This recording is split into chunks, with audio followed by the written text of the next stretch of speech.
If you just go through and actually get a really good process putting together of automating every single thing that you come across, you build that good state of, okay, everything that you do is automated. So therefore you don't have to worry about, hey, I didn't automate this a couple of months ago, and then try to remember, okay, how did I actually do that? If you actually went through and automated that process, you don't have to then later in life figure out how to actually redo that. That's essentially the mantra I have is if you automate everything, even the smallest things, your life in general ends up being much easier.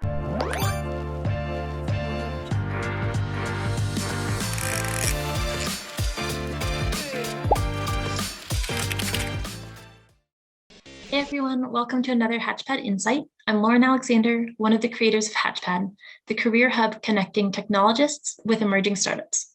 If it's your first time here, don't forget to hit subscribe so you can get more insights like this one. Today, we're here with Patrick Pierson, the Director of Cloud Infrastructure at IronNet Cybersecurity. IronNet is a global cybersecurity leader that's revolutionizing how enterprises, industries, and governments secure their networks. Patrick, thanks for joining us. If you don't mind just sharing a little bit about yourself to kick it off, that would be great. I'm Patrick Pierson with IronNet Cybersecurity. I am the Director of Cloud Infrastructure on the engineering department. Mostly do all things cloud related for the company. I have a team of about 14 people, soon to be 15, hopefully. If anybody's out there looking to do cloud infrastructure, we're definitely hiring. We basically just try to help the company figure out how to do cloud things, mostly in AWS. We do some Azure. There's the whole side of the organizations now also looking into this thing called Nutanix. They call it a hyper-converged infrastructure.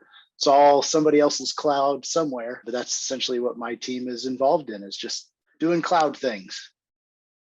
Very cool. One thing I know that is pretty key to your role is just kind of that idea of bringing automation into your day-to-day. And you had shared in the past, one of your mantras is that no effort is too small to automate. So I would love to hear a little bit more about your view on that. How do you try to incorporate that idea into your daily routine? Yeah, definitely. Automation is everything. Even the smallest parts of automation are super important. You can say to yourself, oh, I only need to run that one time. I don't need to worry about automating that, except you will most likely be kicking yourself later in life when you realize, man, I really wish I would have automated that. It's those little automation tasks, they end up over time building up and killing you just because you think, I'm just doing this one thing once. I don't ever have to worry about doing it again. If you just go through and actually get a really good process putting together of automating every single thing that you come across, you build that good state of, okay, everything that you do is automated. So therefore you don't have to worry about, hey, I didn't automate this a couple of months ago, and then try to remember, okay, how did I actually do that? If you actually went through and automated that process, you don't have to then later in life figure out how to actually redo that. That's essentially the mantra I have is if you automate everything, even the smallest things, your life in general ends up being much easier. Interestingly enough, not related to this, I was actually going through my GitHub earlier, just seeing all the different projects I had committed to over the last few years, and found multiple projects all the way going back to 2015. And I put in automation to purely because I just want to live that automate everything mentality. That's awesome. Do you mind sharing a few specific examples of what kind of work do you automate? There's a couple of different ones, specifically in cloud. In one particular case, being a cybersecurity company, where we try to be very descriptive in the security groups that we end up using and exposing to the internet. It's very easy in AWS to create what's called a security group and attach it to an instance and have that security group be open to the internet, especially if you're just a developer testing something simple out. It's very easy just to create a security group, open it up to the world, and you're able to connect to it. And you do what you have to do and you're done. You delete that instance, no big deal to you, right? It's super easy to do, very quick. Maybe it's only there for 10, 15, 20 minutes. But for IronNet, we want to make sure we're trying to keep control over the various things that we expose to the internet, purely because we know what attack vectors are out there, what people are actually looking for. I think there's some metric out there somewhere that somebody was showing that if you expose an instance on the internet for more than 10 minutes, it's going to get swept up by some botnet somewhere, not necessarily compromised, but it will at least get touched and scanned. We just don't want to do that. So we try to get our developers into the mindsets of trying to lock down their security groups. I know, I'll be entirely honest, I've gotten caught myself by our internal monitoring team by accidentally just setting something up with an open security group building automation that keeps me from doing that just ultimately saves me from the embarrassment of having the internal monitoring team reach out to us. So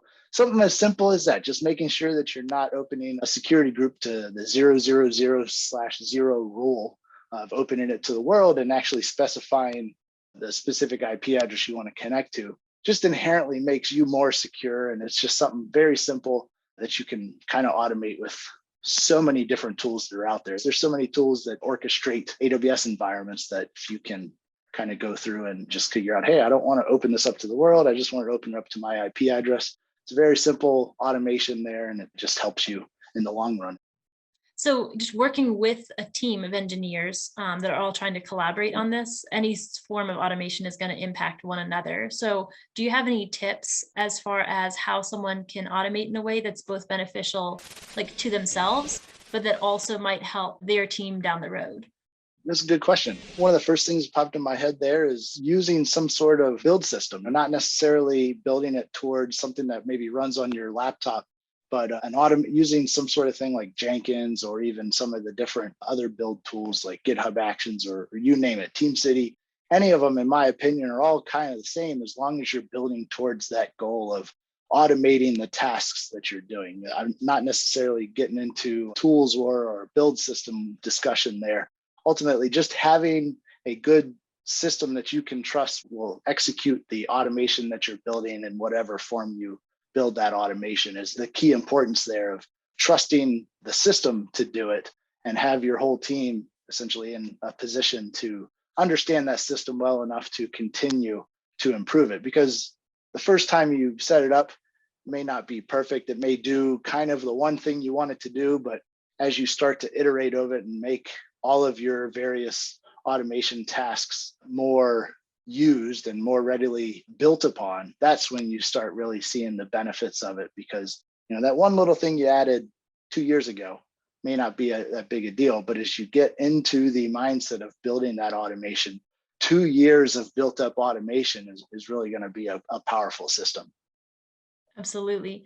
And you mentioned the importance of that system. Do you have examples that you could provide? Because obviously teams, depending on their size, depending on what the scope of their work is, they might choose a different method of automation. Yeah. So what examples do you have?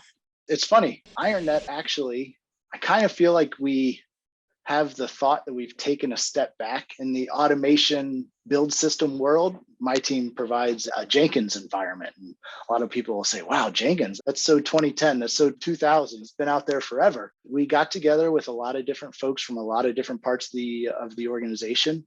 And we said, hey, what are some of the tools that you really want to see in this thing? And oddly enough, when you ask everybody what are their favorite tools, what are their favorite features in a build system, you get the response of everything. So we did a bake-off between Travis CI, Circle CI, Jenkins, GitHub Actions, GitLab, and a couple other build systems. And we realized Jenkins was the thing that provided the checkbox for every single thing that people were looking for. So at first you think, okay, that's kind of weird that you go with Jenkins. It kind of feels like a step back in the world there, but we're providing a tool that everybody can use and everybody is finding to be very useful, and it scales up to every single build that we wanted to throw at it. And it's turned into a really nice automation platform for us. So don't be afraid to use a system that you might think is kind of out of date. It actually might solve everything you're trying to do. Absolutely. And just kind of remembering what's the overall goal here as far as, it's the automation. It may not be pretty when you look at it. It does still have that same interface that people remember from probably 15 years ago, but man, it'll still automate every single thing you throw into it. So it does its job. Very good. So as far as it goes, I'm sure you've seen times where teams don't automate. What would you say are the outcomes that result from that? Over the years, you see teams will not automate, and when someone leaves, they will inherently take information with them that may just not be documented, may not have been automated. And you will see over time that knowledge attrition will just leave. And if you haven't gone through and automated some stuff, you can very quickly see teams go from having some pretty good workflows that they are able to get code out there great in a good way, but then, a few key people leave, and then you've got a system that nobody understands. And that's pretty killer. If you've got a good automation platform in place, if you've got a lot of documentation in that automation, not necessarily README files that nobody updates or Confluence documents that nobody updates, but actual comments in the actual automation there, it doesn't matter who leaves. As long as the automation is good, as long as the documentation is there for the automation, anybody can pick it up and run with it. So that just allows you to continue to build and deploy the things that need to get built and deployed. And then as the new people begin to understand that process, they can expand upon it pretty easy. Yeah, I'm curious, at what point in your work do you decide, okay, this is the tipping point, I need to go ahead and automate? So there are ever times where it's early enough in the process that you don't yet automate, or at what point is it kind of like, this is my signal? Yeah, so my signal is to always automate. It's actually kind of funny. I was talking with my boss the other day about a project that we're working on, and the very first thing we were doing was automating the deployment of this environment. And I just inherently, through the way in which we want to get this thing out there and get this thing used, we know that we need to make sure that we have the automation in place so that we can expand upon it faster. Because, like I said earlier, as you get an environment going and as you start to need to then expand that thing or build upon that environment, if you're building the automation to then expand the environment, you're already behind where you should be. If you've automated from the very beginning, it's a no-brainer to add in the extra special sauce to expand that environment and to scale to whatever you need. Awesome. So that is everything I wanted to kind of cover with you as far as automation goes. Were there any other tips or things you might want to offer up to people? I stand by my automate always and don't necessarily get stuck on just one tool. I'm not saying that you need to be well-versed in every single tool out there. Pick some of the primary ones that you see a lot of people using, but it's okay to also potentially just know a bunch of bash and know how to get that automation in a bash script. That's fine. As long as you're automating first and automating always, then that's the real goal there.